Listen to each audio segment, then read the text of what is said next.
everyone. I'm just going to wait a few more minutes so that anybody who joins us will not miss out.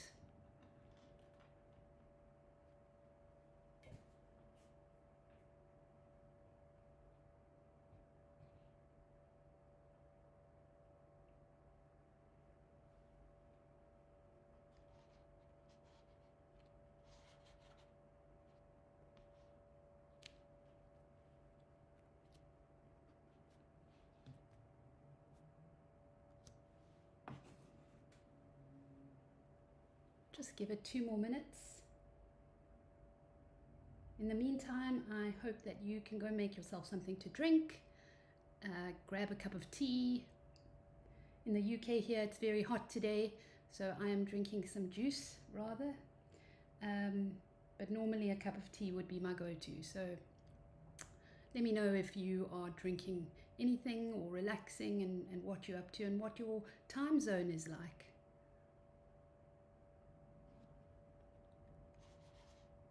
Oh, I see. Volume. Hang on a minute.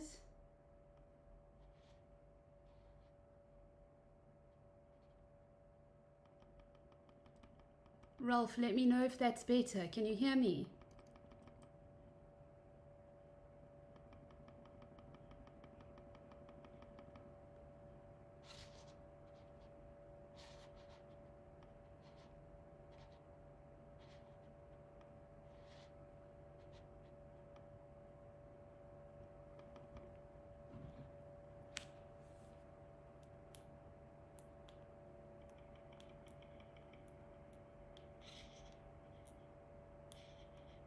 Okay, volume should be up now.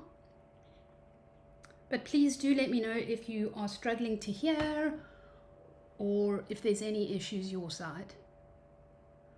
Okay, great. Thanks, Jennifer. Okay, so let's start. I'm sure a few more people will join us shortly. But today, essentially, I wanted to do a live to just talk about my process when painting a watercolor sunflower. And since it is summer here in the Northern Hemisphere, I thought a sunflower is a wonderfully appropriate bloom for us to look at. And if you've been following me, you know that a lot of my content is really to support new artists or people who are starting to explore art, specifically watercolor painting. I also do a bit of digital tutorials. And so I created these watercolor templates. There are 29 of them, sunflower watercolor templates, that you can use to start off your own watercolor painting. And so today I'm going to show you my process of using them. Normally I would draw them, but this is really for anyone who is struggling getting perspective correct or proportion correct. And so literally it shortcuts that process for you. So in the set I've got a few different ones. This is the one I'm going to do today, very simple because we've only got about 40 minutes of this live. But there are other ones that are slightly more complicated. The teapot, some animal life, a sunflower wreath, etc. I won't go through all of them, but you can have a look at them. I have popped the link in the description. So if you'd like to get them, you can have a look in the description.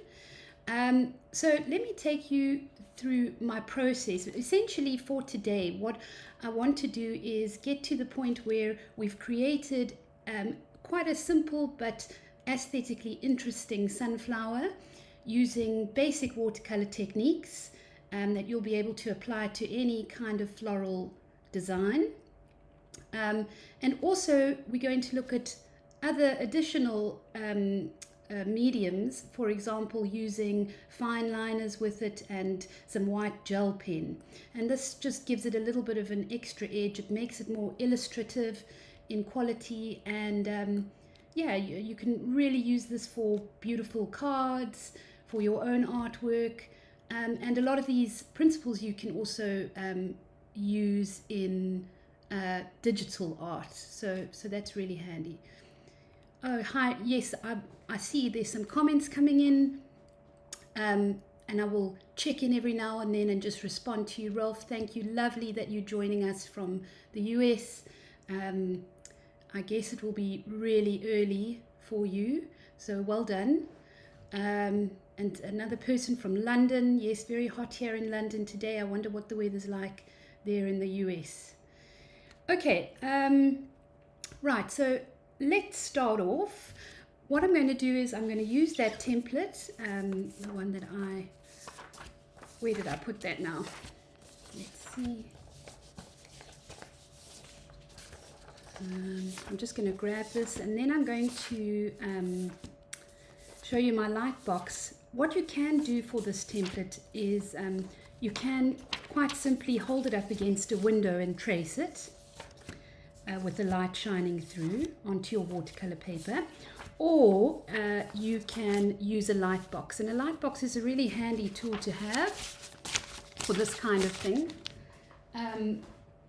So this is my light box. I just bought it off Amazon.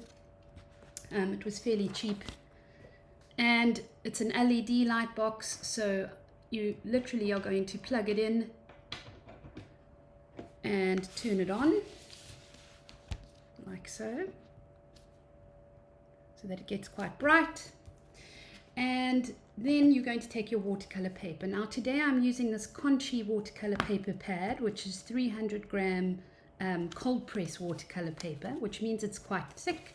It holds the paint beautifully. It holds liquid. It doesn't warp. It's quite firm, like I said, lovely for artwork, for long-lasting artwork, but also for card making, etc. Okay, so I'm going to take that sheet of paper like so. I'm going to keep my template beneath my watercolor paper. This sheet of watercolor paper has a textured side and quite a smooth side, and I think for this painting I'm going to go with the smooth side. Sometimes I quite like to work on a textured piece of paper, but today let's test out the smooth side. And then I'm going to position it like so, and I'm going to grab some of my masking tape, and I'm just going to tape down the one side of it.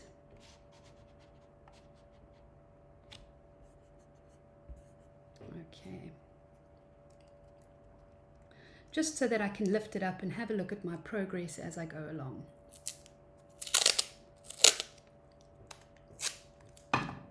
Just try and get that nice and straight, like so. I'm just going to tape that down. Just making sure my light box is at the brightest. And then I'm going to grab my pencil and I'm going to start tracing out the sunflower. And I do this quite loosely because you can add your own details as you go along. And once you've got the general outline of your sunflower,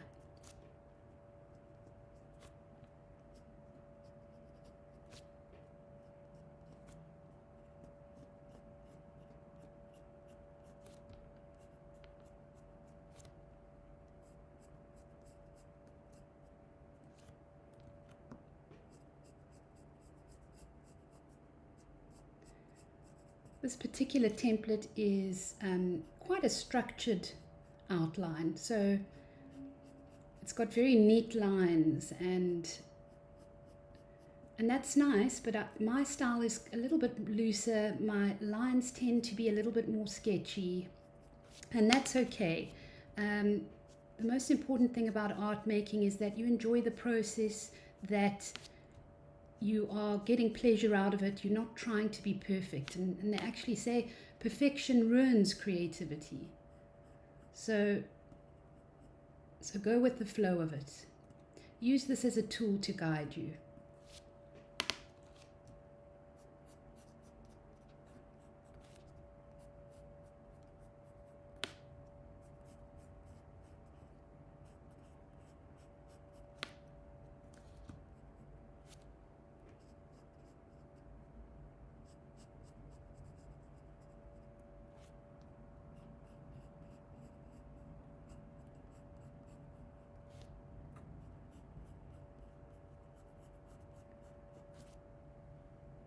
So throughout this live today, feel free to comment at any point if you've got any questions, anything you'd like to find out. And obviously I'm going to be focusing on making the art, so I will check in every now and then and answer your questions.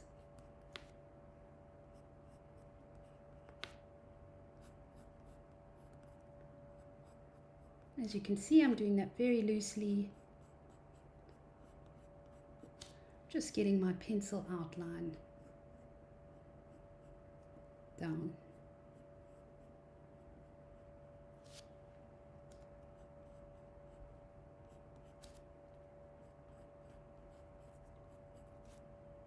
Like so.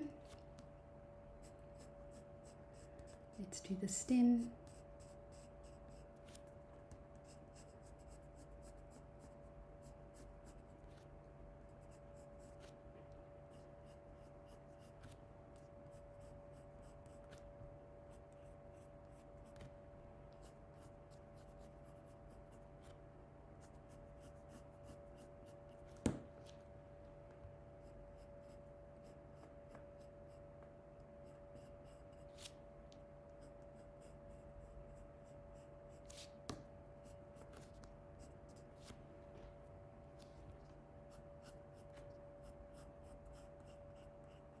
There we go.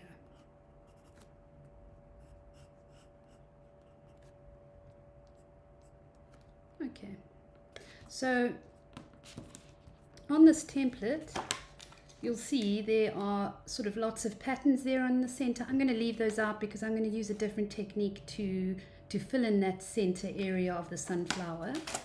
So now you can remove that. There we go. You just put this at the back here. Okay, so there's my general loose sunflower outline. So now what I'm going to do is, for this particular artwork, I'm going to use my fine liners. Today, I'm going to be using my Faber-Castell Put Pen, the S small, and the Faber-Castell Put Pen M, just because the thickness is slightly thicker where I want those darker areas.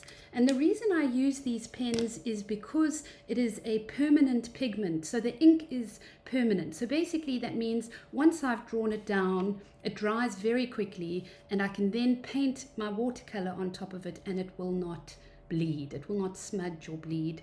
And if you're using something like a felt tip pen, often if you paint over it, it dirties the color of your watercolor. So this remains nice and crisp and clean while you're using it. So this is a very fine one, this micron pen. I'm going to start with my S, and I'm now going to start outlining my pencil outline. I'm going to start with the petals. And the one thing I do want to mention is that I'm not neatly going to go around each petal. I'm just going to draw some loose lines. Sometimes I will leave the edges unfinished just to create a sense of movement, a sense of light hitting the petals.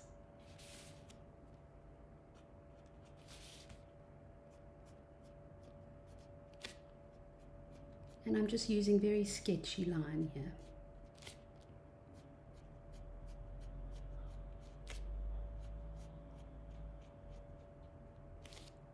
Ralph is asking, what type of pencil are you using? I'm actually just using a sea white 2B Brighton, but any 2B pencil will be great. I wouldn't go for an HB or something lighter like an H, just because you'd have to press much harder, much more firmly, and then it's more difficult to erase the pencil afterwards. So I would definitely go for a 2B or softer in terms of the lead.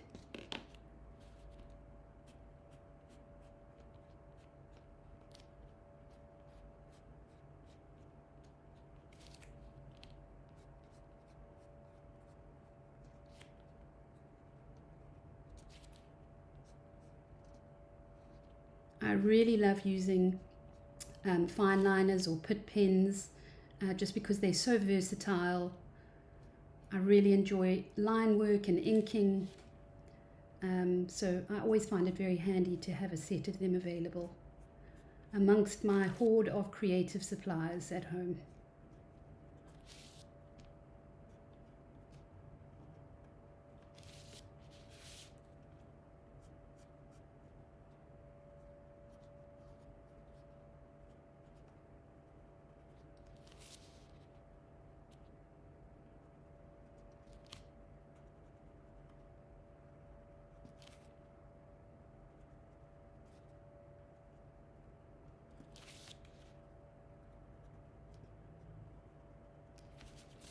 And I just keep my template next to me for reference when I want to just finish off petals. Just a reminder for where the petals end.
Okay, finish off some of these petals here.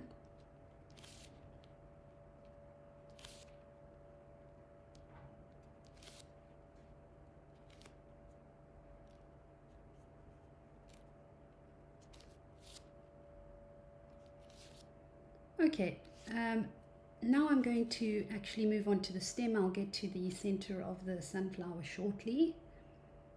For the stem, I'm just going to gently outline. I think the light is going to hit the sunflower from the left hand side, and with drawing, with any kind of creating the illusion of depth, you want to have your light source on the one side and your shadow opposite that. So if light is hitting the sunflower here, the shadow will be more on the right side of the sunflower. So, and the stem being rounded, the light will hit the stem on the front left hand side and the shadow will go behind it on the right, very much like this template here. Sorry, shadow on the left.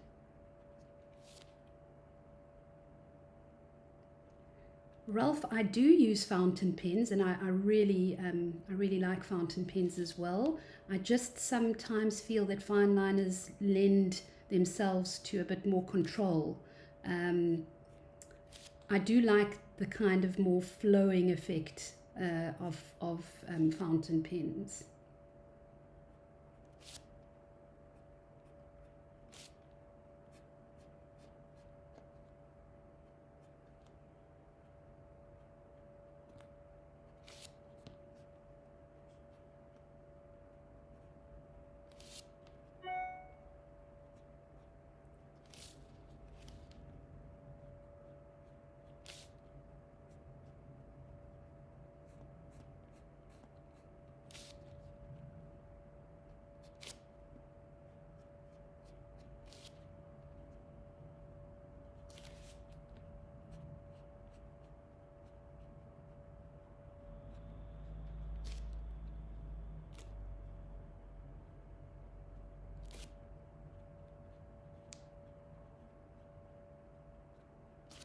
And I'm just creating a little serrated edge, using my artistic license to do that,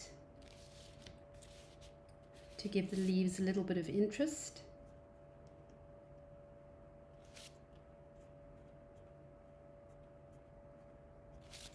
Like so.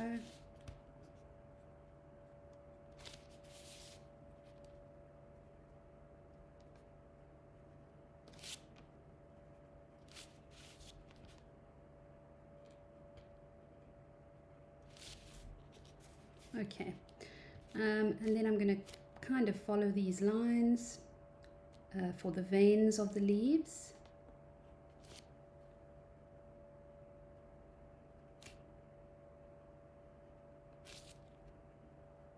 I might actually go for my thinner micron pen here, just for slightly thinner lines.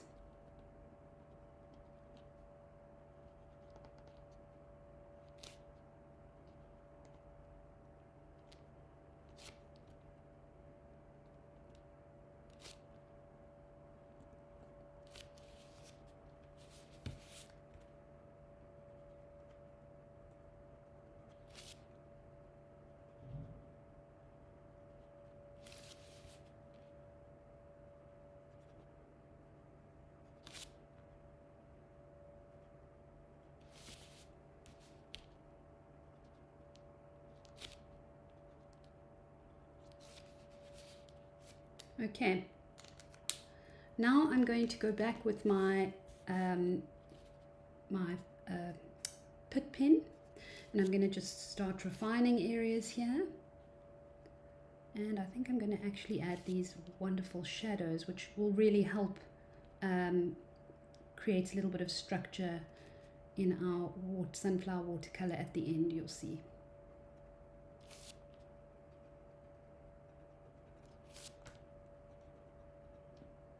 Just very loosely darkening those areas.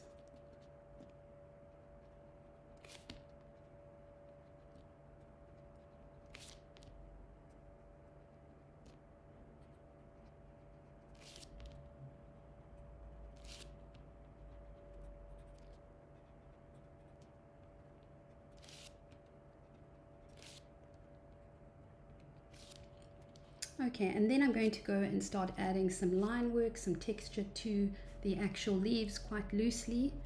And I'm going to do that with my thinner micron pen.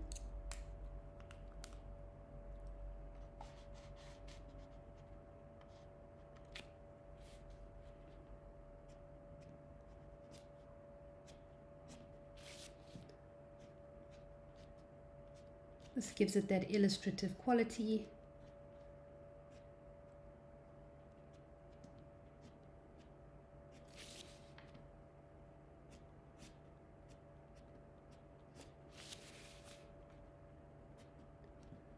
And I'm rounding those lines as I draw them, just to create the illusion of that shape of each petal.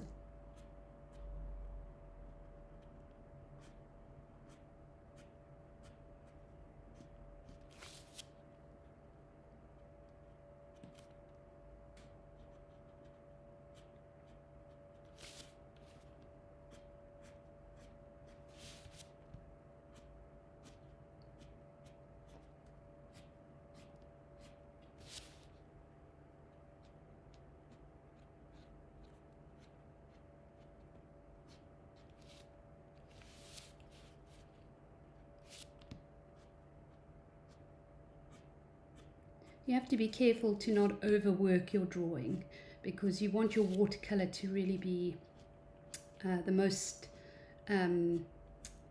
interesting thing about your drawing. Although the pen drawing definitely adds to the whole aesthetic of the image, of the artwork.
quite a process doing each petal individually, but well worth it in the end, and a lovely practice to be involved in.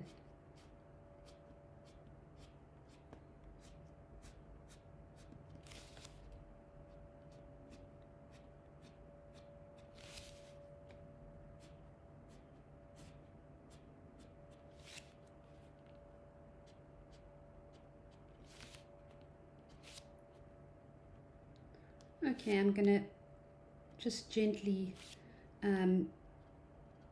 draw in an edge around my center area. Just refine and highlight, or rather create more contrast from the center to the petals. And I'm using kind of a little scribbling motion.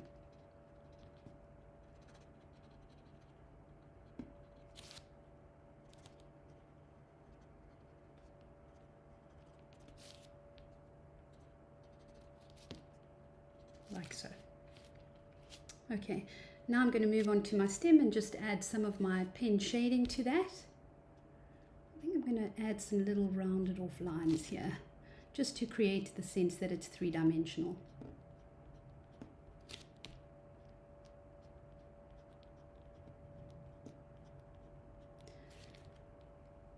Thank you to everybody who's joined me today. I'm really happy to have you here. I will replay this video if you want to come back to anything we've looked at today, if you need any more inspiration, or if you can't watch the whole video. So you can just keep an eye out on my channel.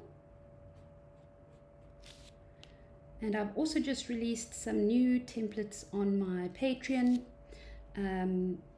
for poppy flowers. So if you're interested in painting poppies, you can go and have a look there too.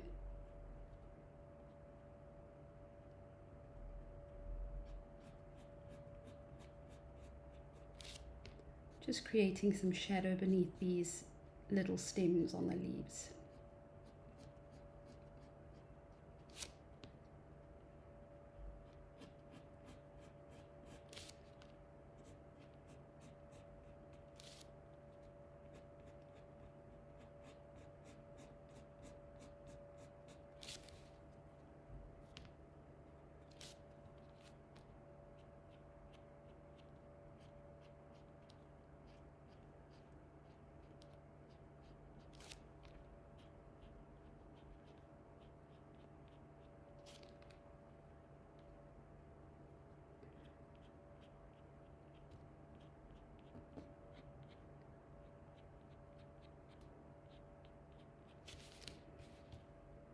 Jennifer's just said the light box is ideal. I agree, it's a handy little tool to have, and it's so slim. And in the old days they used to be much heavier and more chunky, as it were, and these are much lighter, the LED ones, so definitely a great tool to have.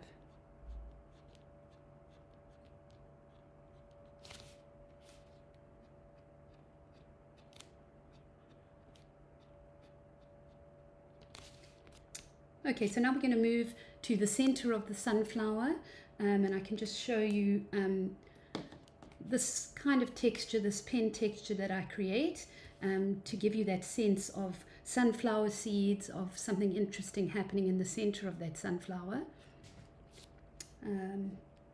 So if we said the light source is here on the left, then most of this area on the left hand side of the center of the flower will be quite light, and a shadow will be here on the right hand side. So what I'm going to do is I'm going to start building up a darker area in the middle, and I use little circles, very loose little circles, to create a kind of circular texture in the middle.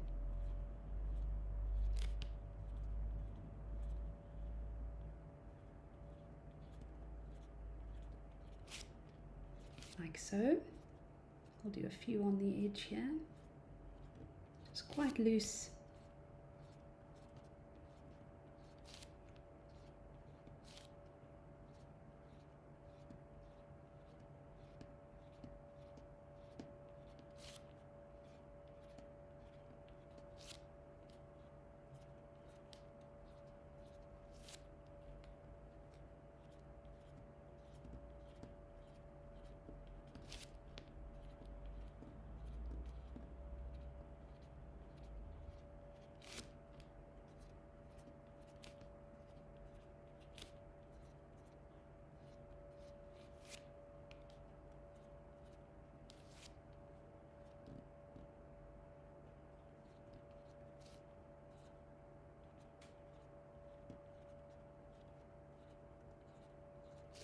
and then sort of lighten it up.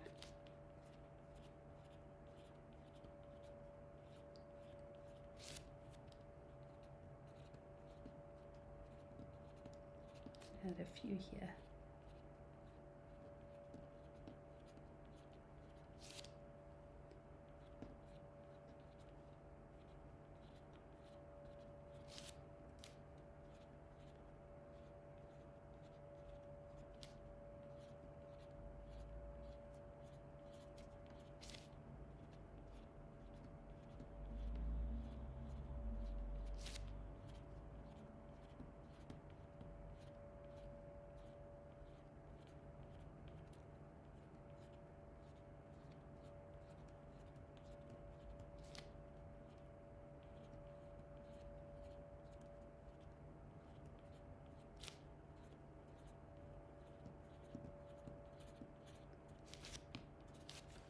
Okay, and that kind of gives us our general pen outline, and we can start with the watercolor.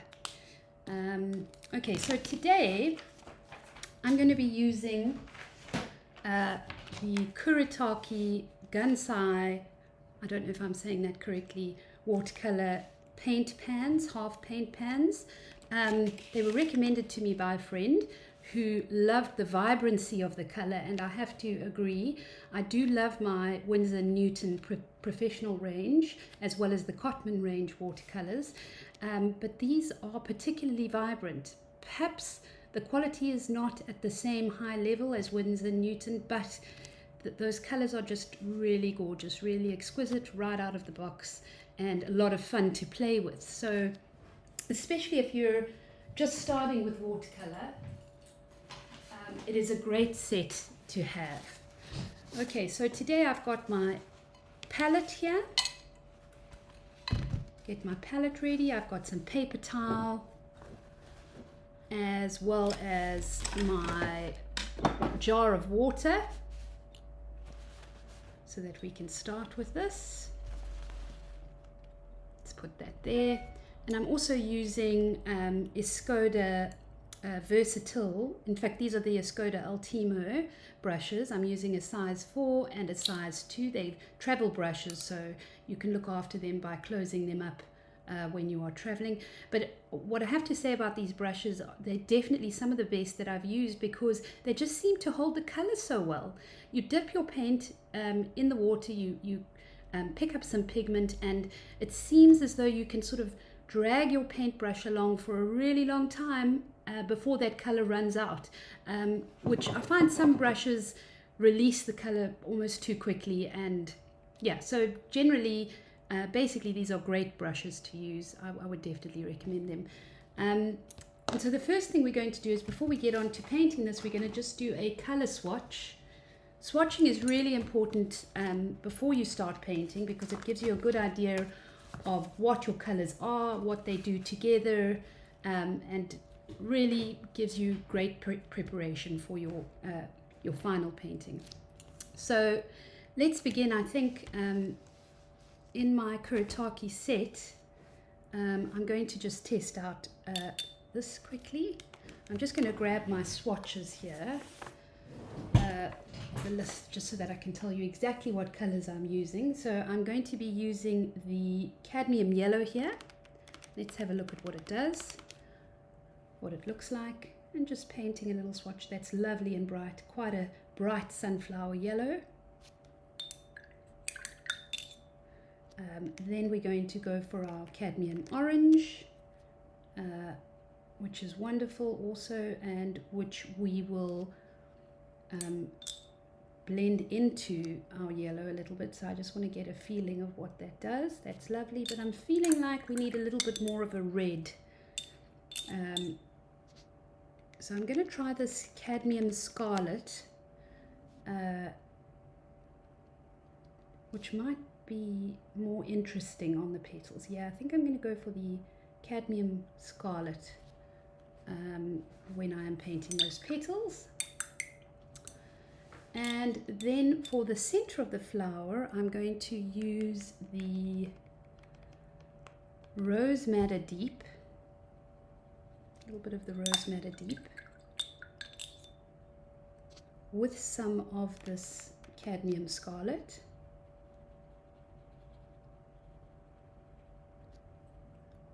And I'm going to use a bit of the burnt sienna.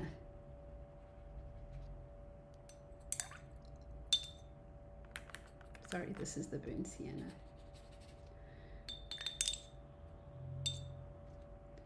I just want to see how those work together there.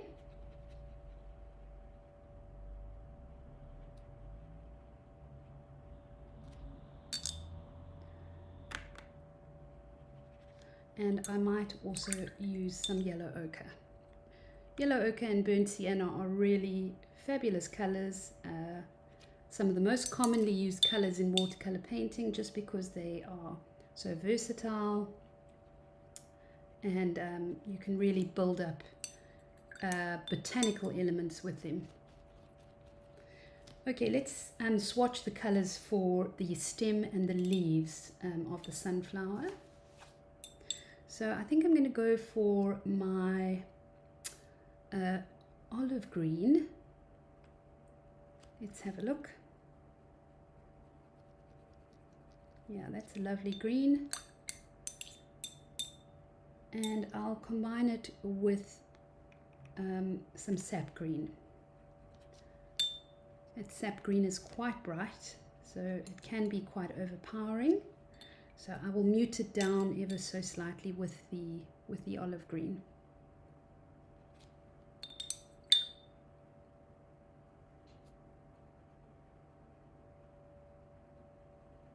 Okay, that's great. So those are the colors that we are going to be using today. Just to mention, in this Kuretake set, there's actually different golds. There's a gold, a standard gold, there's I think it's a blush gold and a white gold, which seem really fun. I haven't used them, so I might have to do well, I might have to explore using them in a demo. But if you have used them, just let me know in the description below, because I'd like to see the effect of those and if they are as good as they look. So yeah, okay, right, so I'm going to pop my color swatch sheet here just so that I can see it clearly. I don't need my template anymore. And I'm going to start with the sunflower. I think when you start watercolor painting, with traditional painting like acrylic or oil painting, you usually start with the background first.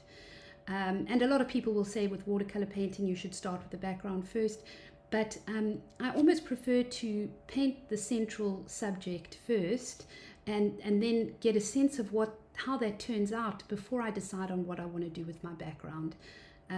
Because if you paint your background one way and you've got a different idea for what your subject looks like, it can be a problem. So I would, for this particular painting, I would recommend starting with the sunflower and the stems and the leaves, and then moving on to the background last. Okay, so I think let's start with the petals. So I'm going to put some of my lovely cadmium yellow on my brush. And I'm going to paint very light washes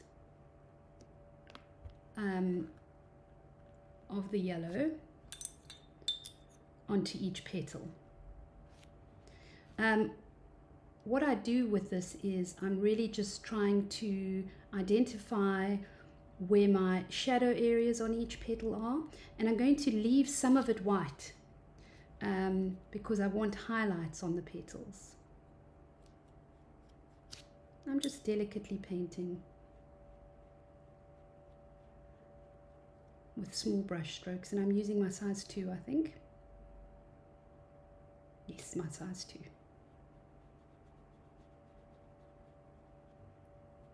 Just lightly painting in each petal.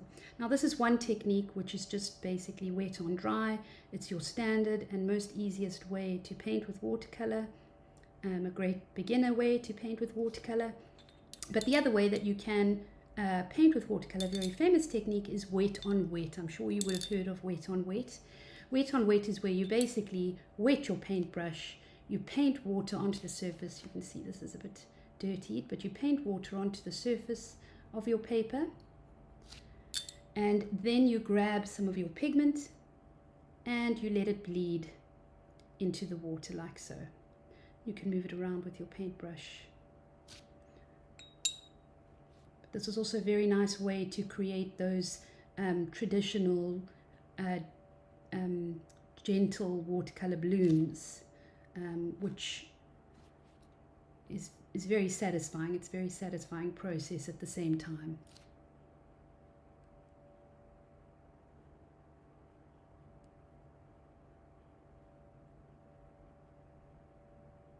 Because I created a pen outline, it makes it quite easy to identify where things end. If you paint with standard watercolor without pen and wash, I would recommend painting leaving a petal between each one that you are painting, just so that you avoid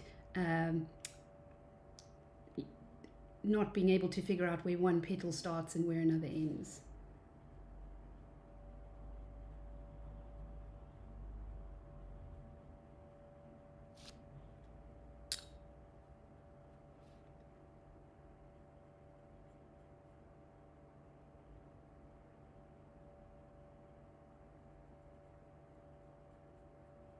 So like I said, just leaving certain areas light, untouched by the watercolor paint. You can see this is just such a beautiful, vibrant yellow.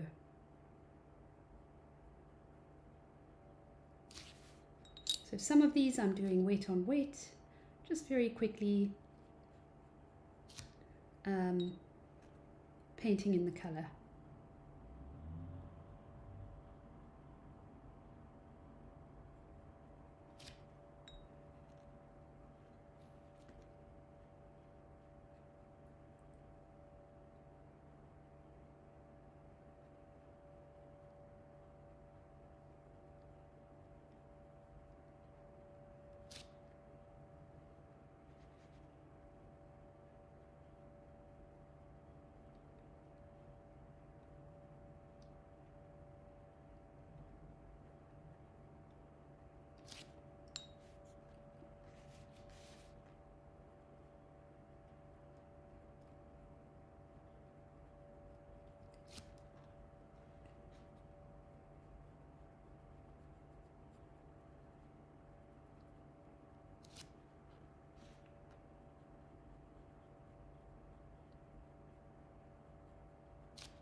If you put a bit too much pigment on, fear not, because you can put your brush in water again and go back and remove some of that pigment. So these two petals are exceedingly bright.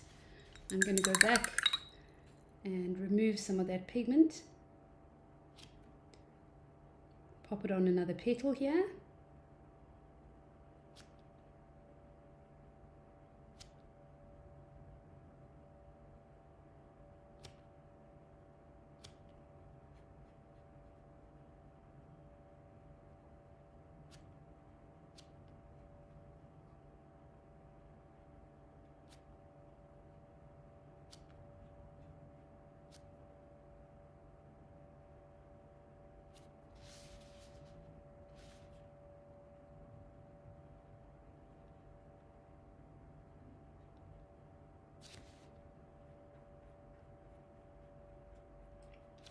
Okay, so there is the first layer of my sunflower watercolor. We use something called glazing, which is a technique that is used in oil painting as well, where you paint layer upon layer, and that creates a little bit more depth, a little bit more interest to your watercolor painting. So this is my first glazed layer. I'm now going to do my stem and my leaves. So I'm going to go to that lovely olive green. Actually, I'm going to take some of that olive green and I'm going to mix it with my sap green. You can see here, just to get a more toned down sap green, because sap green tends to be very luminous almost. And I'm now going to paint in the shadow side of this. It's quite bright.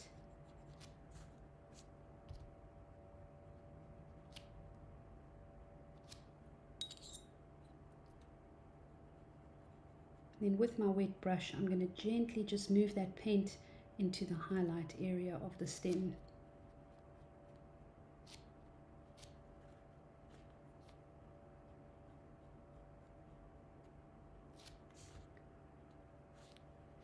Okay, on these leaves.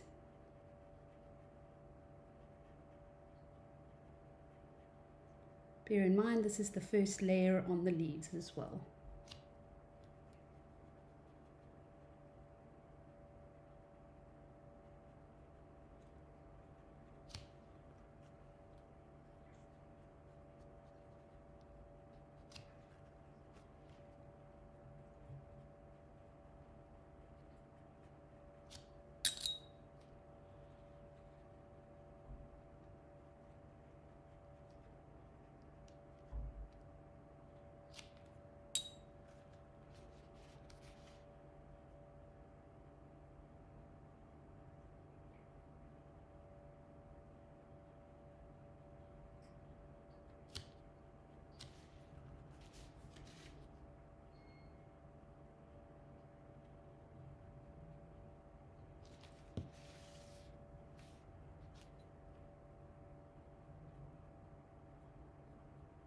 There we go.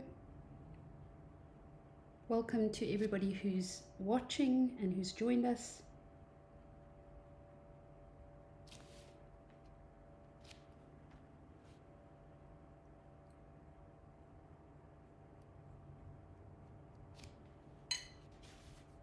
Okay. So essentially that's our first layer, and now we're going to paint the first layer of the center of the flower. And like I said, I'm using a combination of my burnt sienna. I'm going to mix that on here, and my yellow ochre. And I'm going to use a touch of my maroon.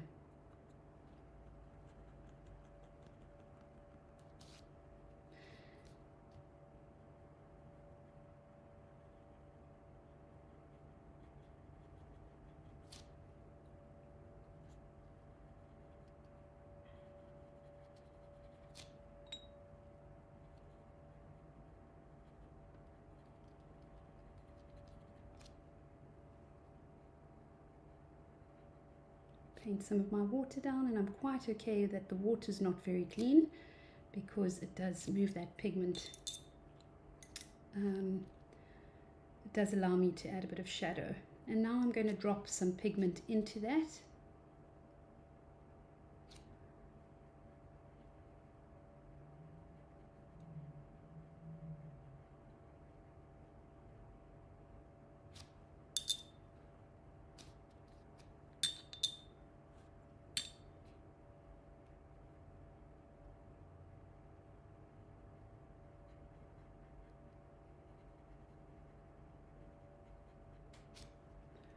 And just darken some of the shadow areas.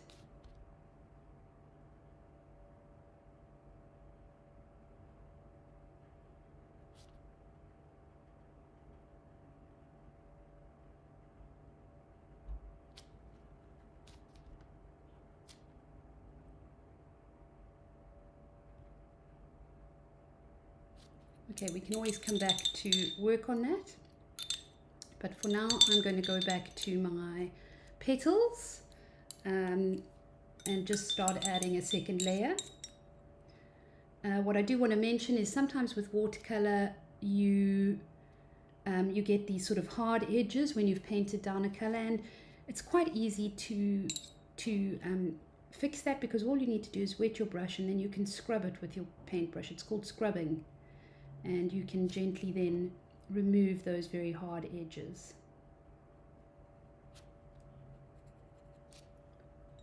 Okay, so now I'm going to use my cadmium scarlet. That was the one I decided on, and I'm going to start deepening some areas of the petals, mixing my cadmium scarlet with my cadmium yellow.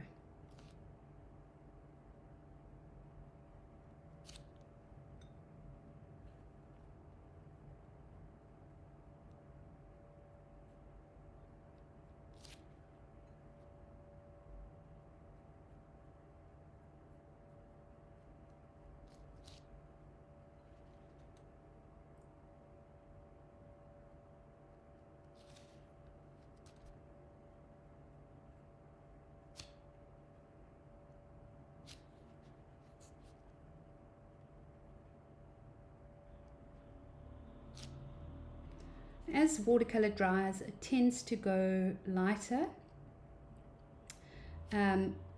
which is always good to bear in mind when you're painting. The original color that you put down will be lighter than what you saw originally.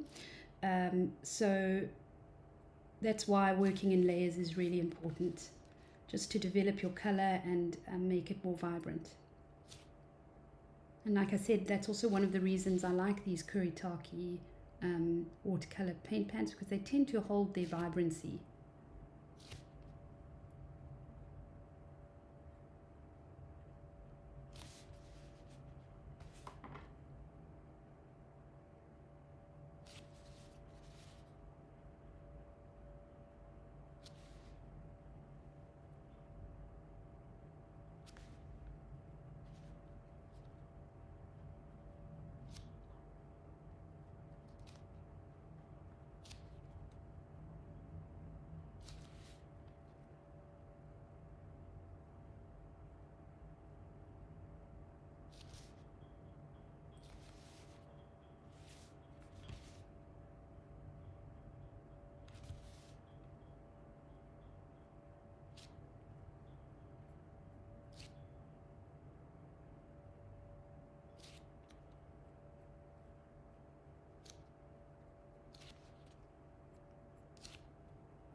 Okay,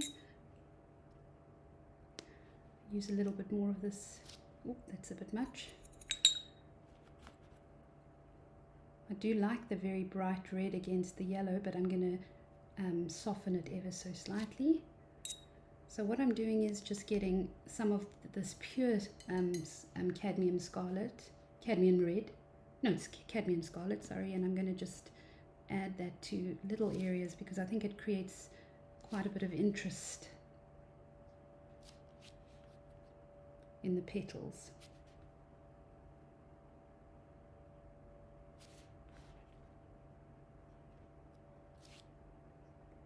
Even to the center.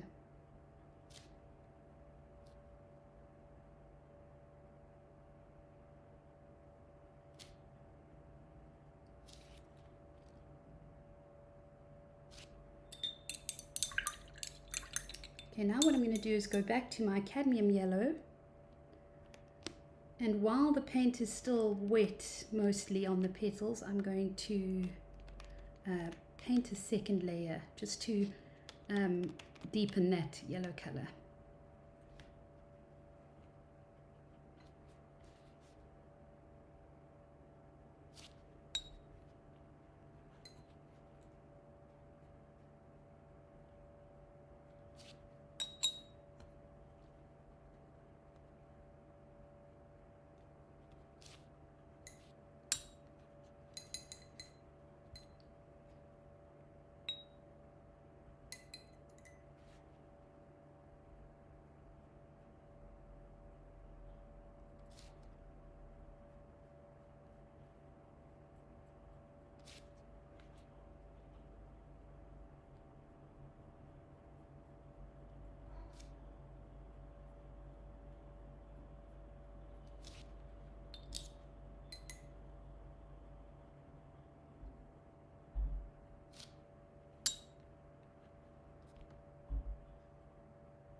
I'm running out of time here because I have to fetch my daughter from school shortly, but I'm going to try and get this first layer, the second layer done, to give you an idea of the process behind this watercolor. Obviously you can take it a lot further. I doubt I'm going to have time for a background today, but perhaps you can tell me what ideas you have for backgrounds, if you've done a background lately that you thought was interesting, any easy backgrounds that you'd like to share with other people. That would really be helpful. And next week I will be back, and I think we might try one of those poppies. I had a request for the poppy, but if you've got any special requests, please let me know.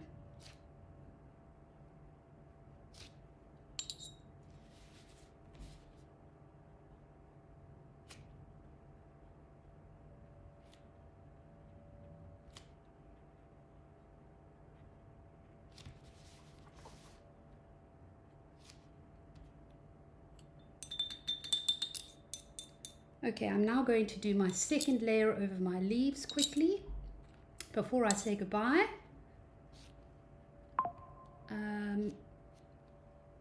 So let us go for, we said we were going to use some of that olive green. Let's go back to that olive green.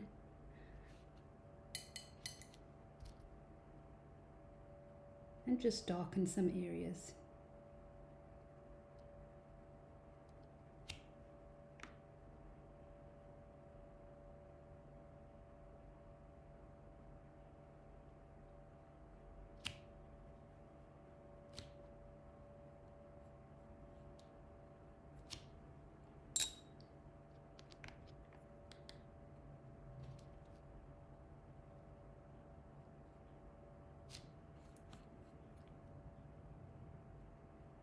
A bit dark.